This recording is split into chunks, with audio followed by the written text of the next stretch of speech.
forecast with meteorologist Joseph Fink.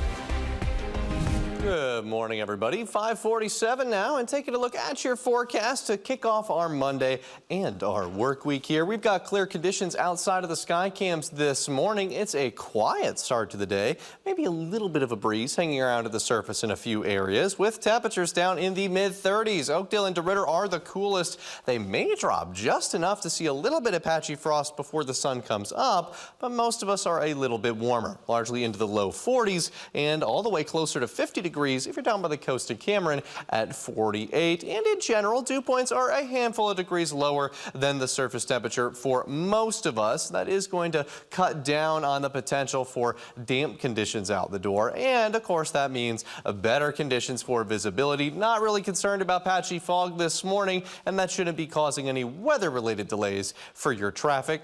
Of course, not considering that the colder temperatures make it harder to get moving. Now, satellite and radar, though, will have a solution to that. Clear conditions with a few false echoes on radar side. Satellite expecting plenty of sunshine this morning once the sun comes up. Maybe a little bit of thin cloud cover further off to the west. May try to drift overhead, but that'll be more of a factor as we get further into this afternoon and more so the evening. Much further off to the west as well, you do have some activity beginning to build up, and we'll likely see a disturbance riding down the jet stream in the coming days, and we'll talk about that in just a moment. But for this morning, you have more of an east to southeastern breeze, which will be turning slightly more southerly by the afternoon. The occasional gust around 10 to 15 miles per hour, maybe a little closer to 20 for areas right near the water, is going to encourage a slow increase to local humidity levels, and that will be pushing some warmer temperatures for the afternoon. If you take a look at Futurecast, our chilly start will likely warrant either a jacket or a coat heading out the door,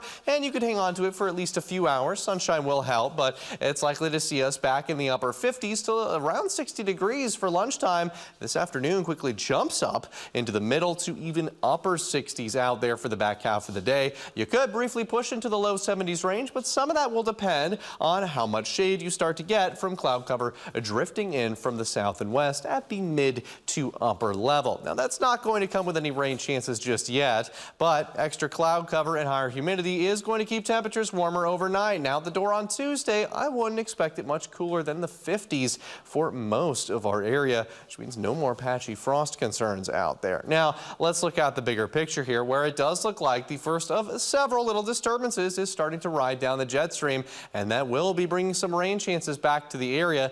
It should mostly take until Tuesday night, and that's Christmas Eve into early Christmas morning. That's when current models are expecting to get some scattered showers, maybe even a few rumbles of thunder for early in the day on Christmas. Not super wide coverage, but as is pretty common with these upper level disturbances, it's very hard to pin down the exact timing and placement of rain. So hopefully we'll luck out here and get most of that rain to hold off to earlier in the day and leave us with a quieter afternoon. If you do want to get in some outdoor activities, that would certainly be better for it. And there is room for this to change, so keep a close eye out if some of those showers could interrupt your plans. Now, in general here, though, there's going to be more of those little disturbances, and that will likely keep those rain chances active past Christmas for the rest of the week, maybe even followed by a cold front this weekend to put an end to those rain chances for a short while and bring some slightly cooling temperatures. And I say that because this week is definitely shaping up warmer. Into Christmas Eve and Christmas itself, it looks like highs are going to be in the low 70s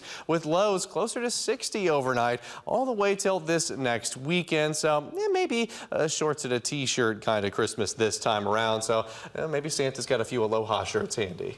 I've seen a few of those. I don't have a problem with it. Probably not.